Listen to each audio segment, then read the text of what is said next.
না, অসাধারণ। আসলেই ভাল লাগে। কারণ একটা ক্রিয়েশন যখন মানুষের সময় পরিবর্তনের ধারায় কাজে লাগে বা ওটাকে এসেন্সটা যুক্ত হয় তখন অবশ্যই ভাল লাগে। আর আভাসের আমাদের এই গানটা আরো ৪ বছর আগে করা। আসলে আমরাও মানে যেহেতু একই টিচার থেকে পড়া, তা আমাদেরও সমাজ বা সময় নিয়ে আমাদের কথা বলার বেশি স্কোপটা আমরা গানে রাখি।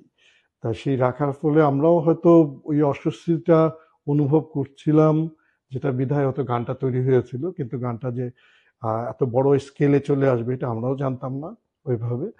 আর গানের লিরিকের মধ্যে আসলে ওই সময়ের যে সিচুয়েশনটা আমাদের স্বাধীন হওয়ার বা আমাদের যে মনুষ্যত্বের জায়গা থেকে আদর পাওয়ার যে জায়গাটা একটা দেশ থেকে, সেই জায়গার কথাগুলো ছিল। গানটা নিহনের লেখা, আমাদের একজন বন্ধু, আর কম্পোজিশন টোটালটাই আমাদের আভাসের।